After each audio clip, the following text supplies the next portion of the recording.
yàlla bu baax a baax a baax ne alhamdulilahi rabbil alamin li tax ñuy sant yàlla mooy madame la maire wax na ko léegi bi ñu dajee fii ak tey juróom benni weer la yàlla def ñu jëloon fii engagement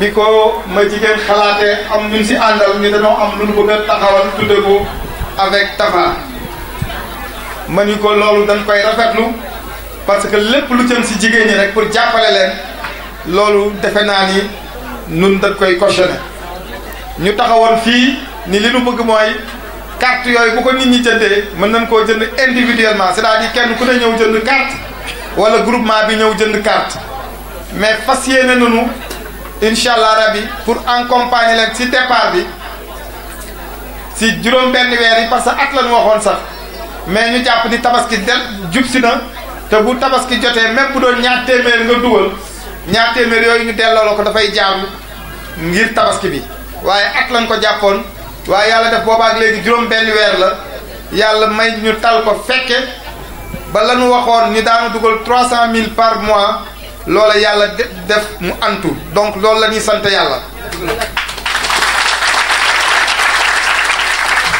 bala ñoo sore nit ki nag engagement rek lay jël yàlla mooy eggale dañuy ñaan yàlla aussi yàlla bàyyi ñu fi may wax ni di ñaan jigéen ñi di lii ñu def dañ koo bëgg a commencer bu tabaski bi jàllee rek muy mois de août dama ni amoon yéene ni naa dugal 300 000 incha allah rabi fas yéene naa mois d'août balaa le 10 août chaque weer si seen kees jeudi septembre si seen weer si seen kees naa si dugal 500 000 incha allah.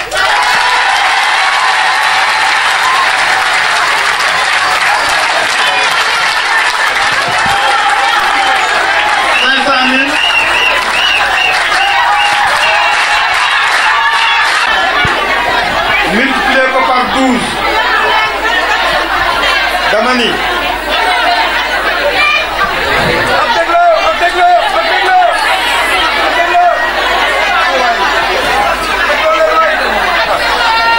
boo jëlee 500 000 nga multiplié ko par 12 dafa lay jox 6 millions donc jàpp leen ni incha allah rabi bu nu demaatee ba mois d'août wala septembre déjà seen kees 6 millions ngi si.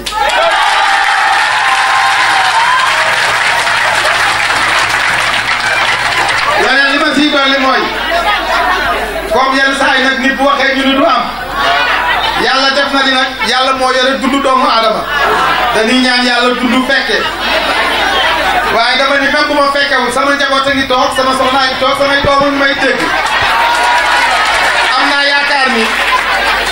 am naa yaakaar ni fii ma taxaw di wax yorewu ma bor boo xam ne tey bu ma génnoon àddina yàlla na yeer daan ma saisir waaye damay ñaan même bu ma génnoon àddina 6 millions yooyu nan ko jox jigéen ñi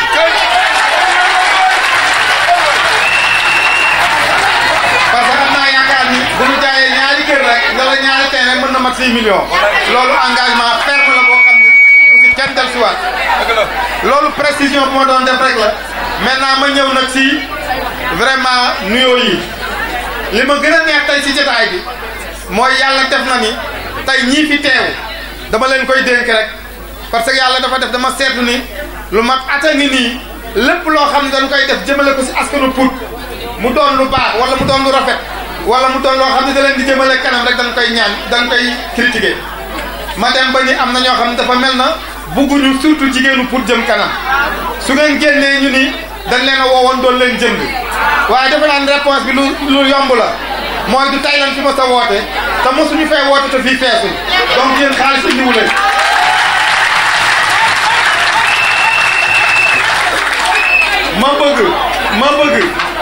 ma bëgg ngeen def comme man rek lu ma dul dégg rek amul ci lu ñaaw waaye dama ko muñ xam ni yàlla mi àtte dana àtte ku leen wax ak lu mu leen mën a wax yéen gëm leen li ngeen gëm te lii ngeen gëm ni wóor na ma ni gëm naa ko tey li koy firnde kii sama xarit la Dakar la jógee dama ni ko sànq mbooloo mi li muy bare kaar amul kenn koo xam ni mënu ma koo jox loxo jaar ci santam xam nga ñooñu donc du ñoo xam ni danoo ñëw ngir xaalis ñooñu danoo ànd démb tey soog a ñëw ma leen di wax ni ànd boobu nan ko gën a jàpp nan ko gën a dëgëral que mu jëm si kanam parce que wax naa leen ko ren tey jii war nañ fee distribuer 6 144 000 ci 6 mois dama bëgg déwén lu mu néew ñuy wax 15 à 20 millions te war na mën a nekk parce que li muy nekkee mooy boo paree 6 millions yi nga xam ne déjà nekk na fi ak li nga xam ne seen xaalis la ngeen épargné en 6 mois soo xoolee loolu ak ñi nga xam ne jëloo jënd carnet te yaakaaroon ni mbir bi ay caaxaan la wala yaakaar ni du am ba cotisé wuñu jàpp naa ni loolu buñ ko xaymaa rek mën na noo doog ni déwén mën na noo am 20 millions. loolu la ma si wax mooy di koy demandé yaa Ibou di koy demandé ma jigéen ak xale yi mu àndal ñu xalaat nan la ñu mën a créer mutuelle boo xam ni yéen a koy moomal seen bopp parce que mën naa nekk.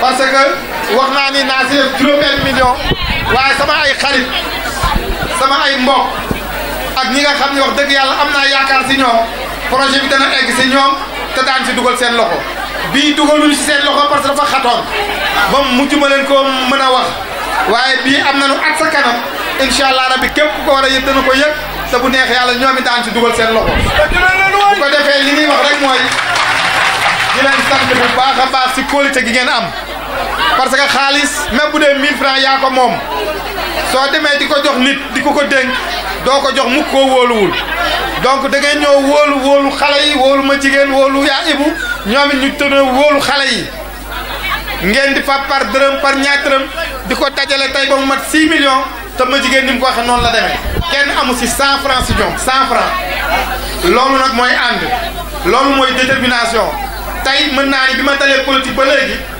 bànneex bi ma am mën naa ni mosuma ko am lu tax loolu mooy li ma daan wax am ñu gëm am ñu gëmul muy faire la politique autrement teg ko si lan si diine ak diine bu mu mën ci doon teg ko si ngor teg ko si kóllëre teg ko si nawle teg ko si jub tey loolu ma doon wax waxuma la góor ñi waaye ay jigéen laa gis ñu taxaw doxal loolu ba doxale ko noo xam ne sax doxale nañ ko nun ko dul doxale loolu dañ siy sant yàlla mooy dama bëgg vraiment ñoom ñu gërëm leen sant leen parce que def nañu liggéey bu am solo li ko madame la maire waxee yaa Ibou moo yore woon jigéen ñi ma jigéen nekk si jiital ko topp si gannaaw mën naa wax loolu sax mu am projet boo xam ne Madaar la tudd projet bi dem ba ni ñu ko doon yaakaare ëpp seen loxo ñu fab ko teg ko si ñi nga xam ne seen i ay rakk la ñu gën leen a féete xale muy ñoom Ndeye Fatou ñoom Maguette Ndoye ñoom Mama Cissé ñoom Kine ak ñoom vraiment ci Maye Ndoye bu ko defee ñu di liggéey bu am solo bu ko defee li ma siy dolli foofu rek mooy ñi nga xam ne dañ doon hésité naan ndax dana am wala du am wax dëgg yàlla mbir mi maintenant leer na wóor na tey dana am ñoo xam ni xëy na li leen di jox du bare parce que danoo jënd kaan ne dugal fa benn 1000 francs dugalaatuñu xam nga kooka buñ la joxee benn 2000 francs wax dëgg yàlla du si ñoom du si man waaye si yow la am na ñoo xam ni joxe nañu 200000 ñooñu xëy na bu ñu amee bu ñu leen tegalee 50000 wax dëgg yàlla ñoom danoo teel a am confiance ci mbir mi wóolu ñi nga xam ne ñoo ko doon diriger ba tey ñu mën a am fukki junni ñu leen tegal donc mbir mi jëkkante la lu waaye gën a dugal bu séddale bi dikkee nga gën a barale donc nanu gën a yaatal géew bi Alaaji Assane Ndiaye moo ko waxoon ñu koy ñaanal yàlla na ko yàlla may wér géew bi yaatu na waaye nañ ko gën a yaatal jigéen ñi ñëw ñu ubbi bunt yi projet yi defe naa ni mbir mi dafa laaj gën a waxtaan parce que defe naa am na ñaari projet yoo xam ni am na ku ma woo tey ni ma dañuy séddale Macky Sall day séddale ma ne ko du Macky lii ñuy séddale jigéen ñee ko xalaatoon ñu jàppale si muy sunu mbirum bopp waaye Macky am na benn projet bu mu def muy TER am na ñu bari ñu déposé si yéen am naa yaakaar ni dana génn bala moo yàgg dana am ñu am si yéen am na beneen projet boo xam ni bi ngeen demoon Thiès defe naa ni jigéen ñi am nañ fa 6 à 10 millions dana génn loola bu ngeen ko dajalee boole projet bi déjà bu ngeen ko dajalee woon rek dañuy am 30 millions bu ko defee déjà maa ngi lay mën a taxaw donc li fi des mooy bu leen kenn nax mbir mi fii la nekk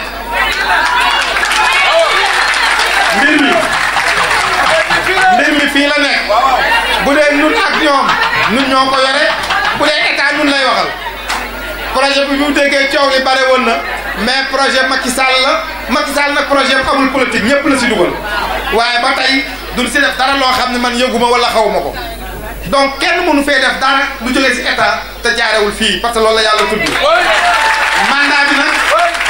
mandat bi nag dafa des at parce que incha allah rabi élection 2019 dañuy dem am na ñu ni nag mandat la de trop bu ñu doonee candidat mandat de trop nag mooy mandat boo xam ne dafa ëpp nee ñu ñaar doy na fi laa war a yem mais loolu man nag yéen laa koy laaj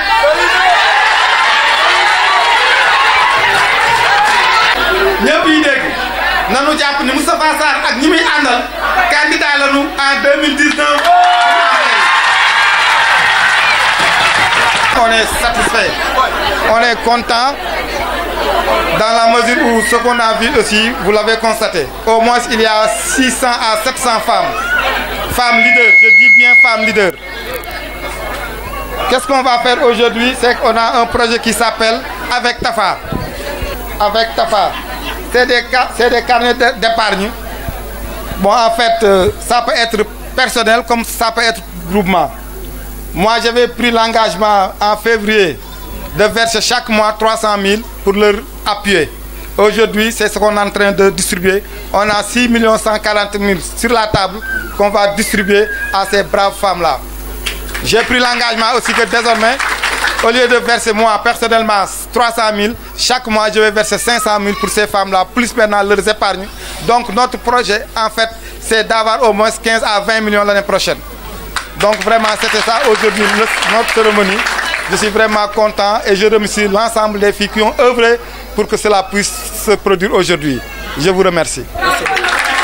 Non, en fait, j'ai dit tout à l'heure dans mon discours en Wolof que ce que nous voudrions dans 2 ans, au moins, c'est de créer, pourquoi pas organiser les femmes davantage, parce qu'il y a déjà, on prévoit d'avoir 20 millions l'année prochaine.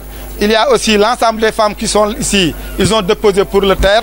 Ils ont déposé aussi pour d'autres financements. L'ensemble des financements peut faire au moins 30 millions. Donc on va continuer la réflexion pour voir comment on va faire pour les organiser davantage. En tout cas, aujourd'hui, on est fiers parce que j'avais l'habitude de dire on va faire la politique autrement. La politique basée sur la religion, le djom, le kersa, ensuite l'éthique, la moralité. Aujourd'hui, vraiment, on est fiers parce que toutes les femmes que vous avez vues ici aujourd'hui, effectivement, ils ont appuyé le projet, ils ont accepté d'accompagner le projet et aujourd'hui, en 6 mois, elles ont pu réunir 6 millions quelques. Donc vraiment, ça c'est extraordinaire. Donc le projet va continuer et l'année prochaine, je pense que nous, on va se réunir ici au moins avec 30 millions, Inch'Allah. Vous avez répondu à vos détracteurs, vos positions, même qui sont contre la paix qui suggérait souvent que le maire a fait quand même des marchés de travail avec Macky Sall. Qu'est-ce que vous pensez? Non, moi en fait, effectivement, je ne suis même pas... Macky Sall, c'est le président de la République. Moi, je suis un chef d'entreprise et j'ai commencé à travailler depuis 1996. Je pense qu'à ce moment-là, Macky n'était pas président. Je continue à travailler. Je n'ai jamais bénéficié d'un marché de l'État, en tout cas. Tout ce que je gagne, je participe dans les soumissions qui est publié dans les journaux au niveau national. Quand je mérite de gagner, je gagne. Aujourd'hui, Dieu a fait que j'en fais partie et je suis fier. Et Pout aussi doit être fier de ça. Ça, je ne le dis pas pour le dire tout simplement. Mais aujourd'hui, j'en fais partie. Si je n'ose pas dire le meilleur, mais des meilleurs de ce pays, en ce qui concerne le bâtiment. Ça s'est révélé et tout le monde le sait. Donc, ce qu'ils sont en train de parler, c'est normal, on est en politique, on est à un mois des élections. Mais en tout cas, le président de la République, je ne pense même pas, est-ce qu'il sait ce que je fais ou qu'est-ce que je suis. Parce que je ne l'ai jamais sollicité et je ne compte pas le solliciter. Je suis un Sénégalais, j'ai mon entreprise. Les appels d'offres sont là. Quand je vois, je soumissionne. Si je mérite de gagner, je gagne. Si je ne mérite pas, je ne gagne pas. Ça, c'est très clair. Maintenant, c'est vrai, ils sont en train de dire que c'est le mandat de trop. Bon, c'est vrai qu'aujourd'hui, vous avez vu que les femmes ont déclaré qu'ils sont d'accord que l'APR sera candidat en 2019, incontestablement. Je ne peux pas diriger aujourd'hui l'APR au niveau communal et dire que l'APR ne sera pas candidat. Donc, je dis solennellement que l'APR sera candidat en 2019 pour les élections locales. Oui. Maintenant, pour les élections présidentielles, là, on n'en a pas de doute. On va gagner au moins plus de 100%. Ça, c'est clair. Merci. moo koy jox groupement sant yàlla jërëjëf groupement bi jot nañu seen xaalis waa sant yàlla nañu tàcc loolu bu baax a baax a baax a baax nañu tàcc. Responsable des femmes Moustapha Sarr. alors tey ñu ngi groupement femmes yi nekk daje nañ fii. li nga xam ne mooy projet bi ngeen am muy avec Tafa. épargne yi nga xam ne jigéen ñi ko doon def. mais Tafa di doon engagement ñu dina jël 300 000 dañ ko def weer bu ne. pour ngeen ànd ci liggéey tey ngeen toll ci surtout li nga xam ne moom nga jot a épargne. lan nga ci yàlla. ci am kontaante rek nag ndax monsieur le maire li mu def nii tey jii ñun du lu jéetu ci ñun ndax yàgg na koo def ci jigéen ñi man mii di waxee yow moo ma yóbbu Màkka yóbbu may si la Màkka jàppale ñëpp jigéen ñëpp moom nee na mën ta fay jigéen ñi waaye nag jigéen ñi itam macha allah ñoo bëgg tafaat yàlla tax bu tafaat na mën na koo fay. li mu wax fii léegi mooy li mu waxoon rek damay commencé di woote dañu képp koo xam sa loxo set na dinaa la woo nga ànd ak man mais képp comme sa loxo setul mën ma ànd ak yow te ñun ñi ànd ak moom nekk ci mairie bi di liggéey li mu wax ni ñu lu nu xam la ndax dërëmu dëkk bii maire soxla ñun ñi ànd ak moom di liggéey du nu lekk dërëmu maire ndax mayuñu fu nu ko lekke te ñun ñi ànd ak moom xamuñu lekk àllu dëkk ñun li nu soxla mooy dëkk bi jëm ca kanam maire nag mën na koo fay. lii nag tey sama xol dafa tooy lool di sant nag xale yi ndax ñun ñoo fi nekkoon di ay mag yàlla dogal meer wàccoonu yóbbu nu màkk ñu topp ci ginnaaw yi di leen ñaanal xale yi mu nekk seen loxo itam macha allah seen loxo set na mën na noo liggéey joxe na nu yar am na nu sutura am na nu teggin te li ñu liggéey bëgg nañu ko madame la maire mën na koo fay bébé Dërwis ndax bébé dafa ñëw yaatal lépp boot ñëpp ànd ñëpp jox ñëpp respect maire nag kontaan nañ ci moom fa kontaan te yem jigéen ñi nag li ma leen di ñaan mooy lii maire def na ko ci jàppale ndax kenn rek mënul dara bu ñëpp jàppee rek day baax dana woon nan ànd jàppante maire lii mu def nii ñun rek la ko defal bëgg na dëkk bi fonk na dëkk bi te mi ngi ci dugal loxoom kontaan noonu fa kontaan te yem mun na koo fay groupe bi nag xale yi nag macha allah xale yi set loxo la li ko dal si may faatu ak xale yi mu ànd yëpp ñoom ñu seen loxo dafa set ñun maa ngi nag ñu seen gaal leen ñaanal rek wax dëgg yàlla mu jëw na puso bu mu réer ñu ngi ciy jàpp lan fa nu toogoon di liggéey ba léegi ni ñu ñëw aw nu daan ko ñoon dàq liggéey sax ndax boo nag duñu xóoduñu xeex li gën a neex ci mbooloo maire dafa ñëw boole waa pour yëpp ku xamante wala nit xamante woon ngaa ñëpp dana bokk rek bokk baay ñi jiitu ñi topp ci ñu ànd ak maire rek nag di liggéey. alors mu mel ni tey tamit dinaa ngeen engagé parce que nga doon wax ni mandat yi dafa ëpp tey mu mel ni dinaa ngeen engagement moom it taxaw ñu fétu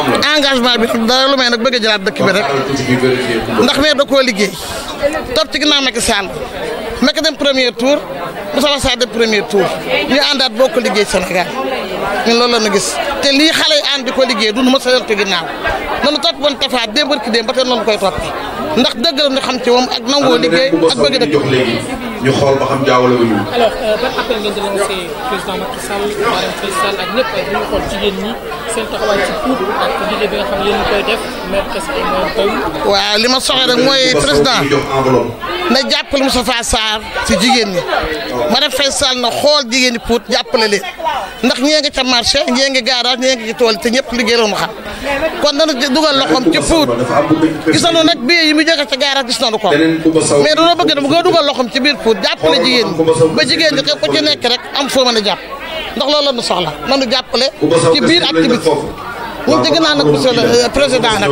ci biir ak ci kanam ci kaw ak ci suuf Aïda Sow sant yàlla. alors ci ban groupement nga bokk.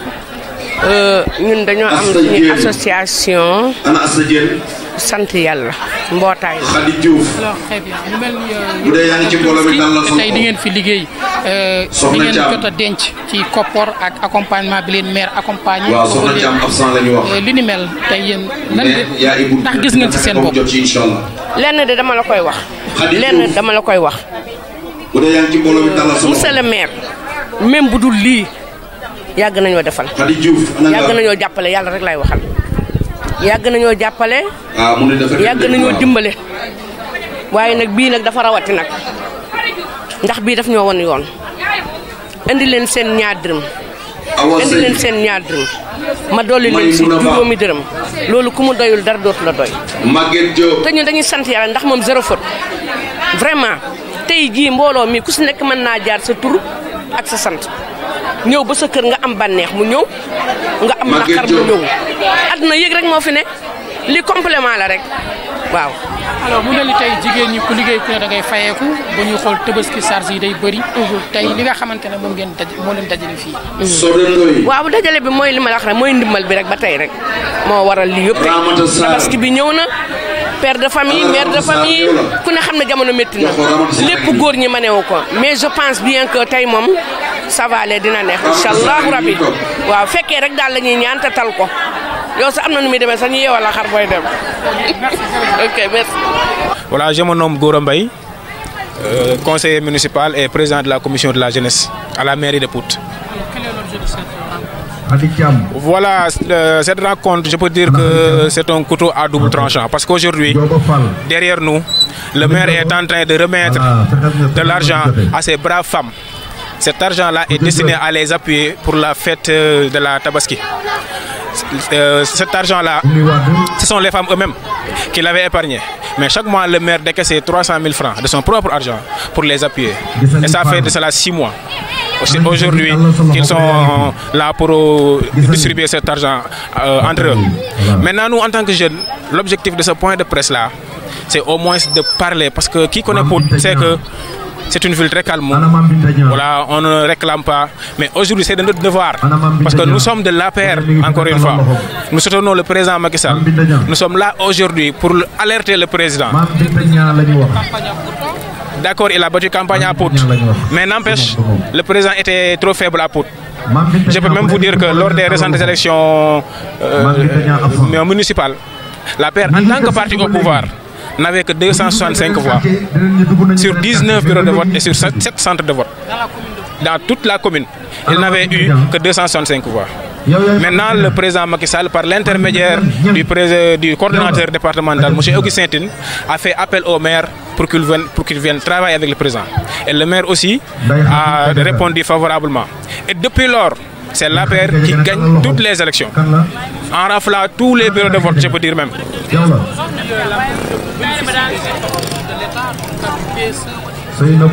Voilà, malheureusement, ce n'est pas le cas. Parce que si nous sommes là aujourd'hui, c'est pour aborder dans ce sens. À la commune de Pout est laissée en rade. Je peux même dire que le président a oublié la ville de Pout. Et nous, en tant que des jeunes, nous aimons notre ville. Nous œuvrons pour notre ville. Et nous lui lançons un appel directement. Parce que lui, je sais qu'il est un bâtisseur, qu'il est un travailleur. S'il entend cela, au moins il va réagir. Le coordinateur départemental nous a promis que la route sera faite. Mais jusqu'à présent, on n'a rien vu. Ce ne sont que des promesses. C'est la raison pour laquelle nous disons au président, je peux dire que même c'est une alerte, c'est une mise en garde par rapport au président, que Pout, depuis que le Moustapha Sarr a rallié les rangs de l'APR gagne toujours à Pout. Et en guise, je peux même dire en guise de récompense, et pour nous mettre à l'aise, nous qui sommes là, qui battent campagne pour le président, c'est au moins pour que le président Macky Sall fasse quelque chose pour la ville de Pout. Et cet investissement-là, primordialement, c'est notre route. Cette route-là, même le coordinateur Augustin nous a toujours dit que cette route-là, le dossier est sur la table de Macky Sall. Donc nous, on ne comprend pas pourquoi ça tarde à se réaliser. Donc nous sommes là, cette route-là, c'est derrière vous. C'est cette route qui dessert ici le passage à niveau jusqu'à la gare routière. Donc nous sommes là pour dire au président, nous sommes des jeunes, nous travaillons pour vous. Mais il faut nous aider aussi à vous aider. Parce que aussi nous avons nos adversaires, nous avons nos opposants. Voilà, et ils n'ont que cette cheval de bataille-là actuellement. Parce que tous les autres secteurs, le maire a tout fait. Mais qui connaît la réalisation d'une route, c'est que le budget de la commune ne peut pas faire une route. C'est l'État central qui doit faire les routes. Alors très bien, le maire tout à l'heure a fait un des opposants et même ses détracteurs par rapport à la commune de Pout, à la gestion et autres, et les femmes de développement qui sont présentes et puis l'engagement de l'accompagner au troisième mandat et au second mandat. Est-ce que c'est la même chose avec les jeunes? C'est la même chose avec les jeunes. Vous savez que les jeunes constituent la couche la plus importante de la population. Et à chaque fois ici à Pout, il y avait 23 bureaux de vote. On gagne tous les bureaux de vote, je vous dis. Et si les jeunes n'étaient pas avec le maire, ça ne serait pas possible. Ça, c'est une démonstration mathématique. Donc les jeunes sont derrière le maire. Les femmes, les vieux, je n'en parle même pas. Ils sont tous avec le maire. Les jeunes, je peux dire, les 60%, les 70% sont avec le maire. Raison pour laquelle on gagne toujours. Donc vous invitez le président Macky Sall à réagir aux infrastructures de taille. Exactement, par rapport aux infrastructures. Et sur ces infrastructures-là, nous avons une priorité. C'est notre route. C'est la route qui dessert le passage à niveau jusqu'à la gare routière. Le président Macky Sall, si vous m'entendez, faites quelque chose pour Pout avant les élections. Parce que nous sommes des jeunes, nous travaillons pour vous. Les législatives, on a battu campagne, on a gagné. Et jusqu'à présent, les populations sont en attente, ils n'ont encore rien vu. Nous travaillons avec le coordinateur départemental, mais c'est toujours là. On ne voit toujours rien. Donc, lui, en tant que président, en tant que bâtisseur et en tant que aussi un visionnaire, nous lui disons de faire quelque chose pour la ville de Pout. Parce que lui-même, il connaît la ville. Avant les élections de 2012, il était là avec le maire, il a parlé avec le maire, il connaît le maire. Donc nous lui disons de faire quelque chose, surtout la route. Ça ne fait même pas 2 km 500, mais c'est faisable. Donc nous lui disons de réagir avant qu'il soit trop tard. Mor Coulibaly la man maay nek secrétaire général du groupe les jeunes tafistes mooy xale yi nga xam ne ñoom ñoo nekk ci ginnaaw monsieur le maire di ko jàppale di ko accompagner ci liggéey bi. Alors lan moo waral ndaje bi. waaw ndaje bi li ko ëmb tey mooy jigéen ñi nga xam ne ay groupement lañu nekk ci ay gox yu fasantikoo ci biir dëkk bi te di def ay cotisation maanaam épargne boo xam ne dañ ko doon def jëmee ko ci wàllu tabaski maanaam maire nag ci mbaaxam chaque weer da doon jël somme bu sol 300 000 chaque weer di leen ko jàppale tey jii ñu ngi toll ci hauteur 6 millions et quelques boo xam te ne tey jii ay enveloppe la yoo xam ne dañ ko def pour dimbale ko jigéen ñi ci lu jëm ci wàllum tabaski bi. Alors ci benn wàll bi mu mel ne ay ndaw ngeen di accompagner waaw lu ñu mën a wax ci wàllum réalisation ci wàllum état bi ñun gisuñu ko teguñu ci suñu baaraam lépp loo xam ne am na fi ci wàllum infrastructure maire bi moo ko def ci fonds propre loo xam ne ni ci ay taxes ak impôts yu ñu jël ñoŋal ko ba mu ñoŋ def ko ci dëkk bi. donc depuis bi ñu rallier ànd ak son excellence le président Macky Sall amul lenn loo xam ne ni gis nañ ko loo xam ne ni lu dëgër la lu ñu mën a jàpp ne lii gouvernement bi moo ko def jàppale ko ki nga xam ne moom mooy maire. te maire dëkk bii ñu nekk bii moom mooy 2e mandat am te incha allah dañ ko fas yéene falaat waaye ànd ji ñu ànd ak le président Macky Sall ñun ñi nga xam ne dañoo ànd ak le maire dañ ca bëgg a gis suñu bopp. maire réclamul poste boo xam ne dañ ko koy jox réclamul loo xam ne ci poste boppam lay jëm mais li muy réclamer moom mooy le bien-être de la commune de Pout. loolu la ñu soxla looloo tax ñu ne le président Macky Sall na jël ay engagement ferme parce que le coordinateur départemental monsieur Augustin Tine ñëw na fii jël fi ay engagement te li ñu soxla rek moom mooy réalisation route bi nga xam te ni moo déparé ci garage bi ñëw ba ci passage bi loolu rek la dëkk bi di réclamer boobu ba tey nag amuñu ci gain de cause te élection yi jàll na fi jàllate fi boobu ba tey APR moo fi gagné mais ñun franchement réalisation boo xam te ne jóge na ci gouvernement bi boobu ba tey pour gisat ci boppam te pour dafa nekk dëkk boo xam ne ñi fi nekk dañoo am ay vertu dañoo yaru dañoo calme ba tax duñu saccagé duñu def loo xam te ni defewul waaye wax dëgg yàlla gouvernement bi war nañoo gestu te le président le maire de la commune Moustapha Sarr administrativement mënul taxaw di réclamer yenn yi waaye ñun ñi nga xam ne ñoo nekk ak moom sur le terrain di battre campagne dëkk bi nawloo ñu am luñ ñu jox wax dëgg yàlla doon na gën a rafet tey jii le président Macky Sall am lu mu dugal loxoom ci biir dëkk bi ba tey jii ñun ñu ànd ak moom ci ginnaawam mën a sagu waaye ba fi may wax ak yéen nii sag moom defaguñ ko waaye le maire reste ferme ci li nga xamante ne moom mooy fonds de propre mu koy ñoŋal ba dëkk bi di ci mën a gis boppam.